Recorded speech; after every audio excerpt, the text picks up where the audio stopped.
तो हेलो दोस्तों, ये मैं आपका यहाँ पर प्रॉफिट और लॉस का एक क्वेश्चन लेकर आया हूँ। और ये क्वेश्चन आपके बहुत सारे गवर्नमेंट एग्जाम में पूछे जाते हैं, लेकिन आज मैं ये वीडियो उन लोगों के लिए बनाने जा रहा हूँ जो डीवीईटी आईटीआई इंस्ट्रक्टर के एग्जाम दे रहे हैं। ठीक है, उनके लिए बता रहा हूँ कि उनके जो क्वेश्चंस आने वाले हैं उस पे एक क्वेश्चन, कम से कम एक क्वेश्चन प्रॉफिट लॉस पर आएगा ही आएगा। ठीक है, कम से कम एक क्वेश्चन प्रॉफिट लॉस पर आएगा और आ सकता है। ठीक है, अब आप देखो 90% बोल रहा हूं मैं, आ सकता है। ठीक है, अब आप देखो यहाँ पर क्वेश्चन क्या है, मैं शॉर्ट फॉर्म में लिखा हूं। मैंने ये क्वेश्चन क्या लिखा है यहाँ पर कि एक कूलर है, शॉपकीपर ने उस कूलर को 3200 रुपये में बेचा। कितने में? 3200 रुपये में बेचा। 3200 रुपये उसकी क्या हो गई? पहली सेलिंग प्राइस आ गई। ठीक है, वो कितनी हो गई? 3200 रुपीज। इतने रुपए में बेचने के बाद उसको लॉस मिल रहा है 10% का। कितना लॉस? सॉरी, 20% का उसको लॉस मिला है। 20% का लॉस मिला है। ठीक है, ये क्वेश्चन है। आगे क्वेश्चन ये है कि अगर उसको 20% प्रॉफिट चाहिए होता, अगर वो चाहता कि इस पे 20% प्रॉफिट कमाओ, तो इस कूलर को वो कितने रुपए में बेचता? क्वेश्चन आसानी से समझ लो। ये क्वेश्चन क्या है, एक कूलर है, उसको उसने बेचा 3200 रुपये में, तो उसको 20% लॉस आया। अगर इसके ऊपर 20% प्रॉफिट कमाना चाहता है तो वो ये कूलर को कितने रुपए में बेचेगा, ये पूछा है। तो सेलिंग प्राइस पूछा है, अगर 20% प्रॉफिट में बेचना चाहता है तो कितनी सेलिंग प्राइस रहेंगी, और यहाँ पर 4 ऑप्शन दिया। ठीक है, सबसे पहले देखो कि उसने जो बेचा है वो 3200 रुपये में बेचा और 20% उसमें क्या आया है? लॉस आया है। मतलब जो 3200 रुपये में बेचा है वो असल में कितना परसेंट है? वो परसेंट है 80%। क्यों 80% है? क्योंकि 20% उसका लॉस आ गया। ठीक है, मतलब उसको 20% लॉस आ गया, 20% कमी आ गया, तो ये जो भी जितने में भी बेचा है वो उसका 80% हो गया। 100 - 20 कर दो, 80% आएगा। हाँ, बट हमको क्या चाहिए कि उसने खरीदा कितने में था? जो खरीदा था वो तो 100% रहेगा ना। 100 के ऊपर जाएगा तो प्रॉफिट, 100 के नीचे आया तो लॉस। तो नीचे आया तो इसलिए 80% में बेचा। वो असल में वो खरीदा था 100% पे। ठीक है, तो उसका 100% हमको निकालना पड़ेगा। यहाँ पे क्रॉस मल्टीप्लाई करना। क्या करना? x और 80 मल्टीप्लाई होगा, 80x हो जाएगा। 100 और 3200 मल्टीप्लाई होगा, तो 3200 मल्टीप्लाई बाय 100। ठीक है, तो अब x निकाल लेता हूं मैं। 3200 मल्टीप्लाई बाय 100 डिवाइड बाय 80। ठीक है, 0 कट 0 कट, 8 1 सा 8 4 सा 32 और यहाँ 0, तो 40 मल्टीप्लाई बाय 100, 40 मल्टीप्लाई बाय 100, तो x की वैल्यू आ जाएंगी 4000। x की वैल्यू क्या आ जाएंगी? 4000। इसका मतलब ये है कि उसने वो कूलर को 4000 में खरीदा था और बेचा है 3200 में। ठीक है, तो मतलब जाहिर सी बात है लॉस तो आएगा। हाँ, अब हमको ये जो मिला x, ये आपका कॉस्ट प्राइस हो गया, मतलब जितने में उसने उसको खरीदा था। ठीक है, तो याद रखो कॉस्ट प्राइस कितना आया? 4000 आया। कॉस्ट प्राइस कितना आया? 4000 आया। ठीक है, हमने कॉस्ट प्राइस निकाल लिया। लेकिन उन्होंने क्या बोला है, अगर इस पे वो 20% प्रॉफिट कमाना चाहता है तो इसको वो कितने में बेचेगा? तो आप समझ लो कि प्रॉफिट उसका कितना होना चाहिए? 20%। 20%। ठीक है, ये कॉस्ट प्राइस खुद में कितना है? 100% है, अभी मैंने पहले बताया। हाँ, अब उसको चाहिए कितना कमाने के लिए? वाई नाम देता हूं 20%। 20% ज्यादा, तभी प्रॉफिट आएगा, तो मतलब हो जाएगा 120%। ठीक है, कॉस्ट प्राइस को 120 से मल्टीप्लाई करो, CP multiply, sorry cost price की यहाँ पर वैल्यू डाल देता हूँ मैं 4000। 4000 को 120 से मल्टीप्लाई करेंगे और वाई को 100 से क्रॉस मल्टीप्लाई, तो 100 वाई हो जाएगा। वाई और 100 को मल्टीप्लाई करेंगे। 4000 को हम लोग मल्टीप्लाई कर रहे हैं 120 के साथ। ठीक है, तो 100 इधर आकर डिवाइड होगा। 4000 मल्टीप्लाई बाय 120 डिवाइड बाय 100, तो ये दो जीरो कट, ये 2 0 कट। 40 मल्टीप्लाई बाय 120 करो, 40 मल्टीप्लाई बाय 120 करें, तो 120 और 40 को जब आप मल्टीप्लाई कर रहे हो, ठीक है, 4 0 0, 4 2 8, 4 1 4, तो ये कितना आ रहा? 48,000। तो आपका वाई, मतलब अगर वो 20% प्रॉफिट कमाता था तो उसको ये कूलर 48,000 में बेचना पड़ता था। तो 48,000 यहाँ पर है कि आपका है सी, तो यहाँ पर सी पर आएगा। तो इस तरह से आपको प्रॉफिट लॉस का क्वेश्चन सॉल्व करना है। ये क्वेश्चन डीवीटी आईटीआई इंस्ट्रक्टर के एग्जाम में पूछा जा सकता है, इस तरह का क्वेश्चन प्रॉफिट लॉस का। तो दोस्तों, ये एक क्वेश्चन पिछले क्वेश्चन पेपर में हम लोगों को पूछा था डीवीटी आईटीआई इंस्ट्रक्टर के। ये क्वेश्चन सिंपल इंटरेस्ट का क्वेश्चन है, बहुत इजी क्वेश्चन है, और इस तरह का क्वेश्चन भी आपको पूछ सकता है इस साल।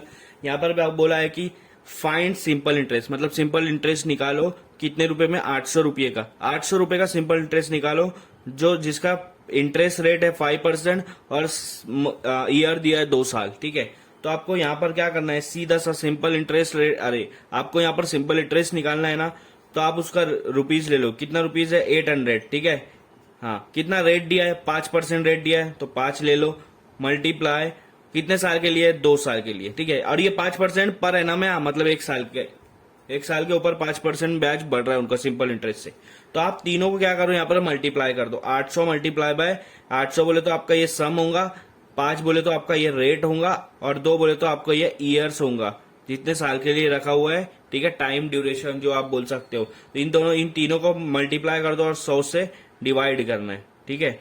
तो 800 मल्टीप्लाई बाय 5 आपका 4000 हो जाएगा, ठीक है। 4000 को ये 2 से मल्टीप्लाई करेंगे और 100 से यहाँ पर डिवाइड करेंगे, ये हो जाएगा 8000 divide by 100, 2 zero cut, answer आ रहा 80। तो इसका आंसर आएगा 80, मतलब 2 साल बाद उसमें 80 रुपए का यहाँ पर इंक्रीमेंट होगा, बढ़ावा होगा। इस तरह का बहुत इजी क्वेश्चन यहाँ पर पूछा गया था पिछले क्वेश्चन में। तो ये हमारा तीसरा क्वेश्चन है, और ये तीसरा क्वेश्चन भी डीवीटी आईटीआई इंस्ट्रक्टर के पिछले क्वेश्चन पेपर में पूछा गया था। और वो क्वेश्चन क्या है, वो ये क्वेश्चन है कि एक चाक है, व्हील है, उसका डायमीटर दिया हुआ है 28 सेंटीमीटर, और उन्होंने बोला है कि 2.2 किलोमीटर चलने के लिए वो चाक का कितना रिवॉल्यूशन होगा, मतलब वो चाक कितने बार घूमेगा, ये हमको निकालना है, ठीक है। सबसे पहले ये देखो कि हमको कितना चलना है, 2.2 किलोमीटर, ये इसको बोलते हैं डिस्टेंस। तो 2.2 किलोमीटर ये किलोमीटर में है, और ये आपका जो डायमीटर ये सेंटीमीटर में है।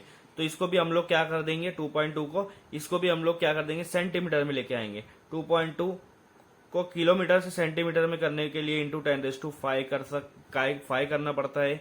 मतलब आप क्या करेंगे, इसको आगे 5 जीरो लगाओगे, पॉइंट तो आगे चला जाएगा, 220000, ठीक है। 4 जीरो इसलिए लगाया क्योंकि यहाँ पे पॉइंट था, तो एक 2 आगे आया, एक पॉइंट यहाँ, 1 2 3 4 5, इस तरह से हम लोगों को यहाँ पर पॉइंट जो है 5 नंबर के बाद लगाना है, ठीक है।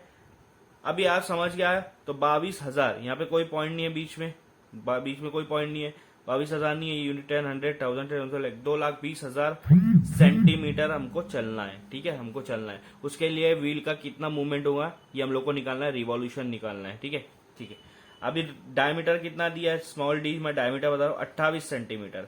अब एक रिवॉल्यूशन पे आपका जो व्हील या गाड़ी जो भी है वो कितना डिस्टेंस कवर कर रही है, एक रिवॉल्यूशन पे आपकी गाड़ी कितना चल रही है वो हमको निकालना है। उसके लिए फॉर्मूला है पेरीमीटर 2πr, ठीक है, 2πr, क्योंकि पेरीमीटर आपको बताएगा कि एक रिवॉल्यूशन पे वो कितना आगे बढ़ रही है, ठीक है। 2 मल्टीप्लाई बाय पाई, अभी देखो 2 और r क्या बन जाता है, डायमीटर बन जाता है, तो पाई डी बन जाएगा। पाई बोले तो 22/7 होता है, ठीक है, या 3.14 भी लिख सकते हो। और डी बोले तो आपका 28 सेंटीमीटर होता है, 7 1 जा 7 4 जा, तो आपका बन गया 22 गुना 4, 22 मल्टीप्लाई बाय 4 88। तो आपका पैरामीटर 88, मतलब 88 सेंटीमीटर, मतलब एक व्हील पूरा घूमने पर 88 सेंटीमीटर आगे बढ़ रही है आपकी गाड़ी, आपका जो भी चीज है, ठीक है, हाँ, सवारी आपकी 88 सेंटीमीटर आगे बढ़ रही है, ठीक है। अब आपको मिल गया है कि एक व्हील के घूमने पर 88 सेंटीमीटर आगे बढ़ रही है, ठीक है। अभी यहाँ पर देख लो, आपको ये मिल गया पैरामीटर, और आपके पास है टोटल डिस्टेंस। तो टोटल डिस्टेंस को पैरामीटर से डिवाइड करो, टोटल डिस्टेंस को पैरामीटर से डिवाइड करो, आपको आंसर मिल जाएगा कितना रिवॉल्यूशन। टोटल डिस्टेंस है 22, ठीक है, 4 जीरो, और ये आपका है 88 सेंटीमीटर, ठीक है। देखो ये दोनों 22 के टेबल में आता है, 22 1 जा 22, और आगे कितना जीरो, 4 जीरो लगा दो, ठीक है। 22 4 जा 88, ठीक है। अब 4 और ये भी एक ही टेबल में आते हैं, ठीक है। तो मैं इसको डिवाइड कर दूंगा, 4 1 जा 4, 4 2 जा 8, 2 आगे दिया, 4 2 जा 8, अरे सॉरी 20 हो जाएगा, तो 4 5 जा 20, और 2 आगे 2 जीरो, तो आपका आंसर यहाँ पर आ गया 2500। इसका मतलब यह है कि आपको 2.2 किलोमीटर इस व्हील के जरिए से, ये आपका डायमीटर का व्हील 2.2 किलोमीटर चलने पर कितने बार घूम रहा है, 2500 बार घूम रहा है। तो 2500 रिवॉल्यूशन इसका आंसर होगा।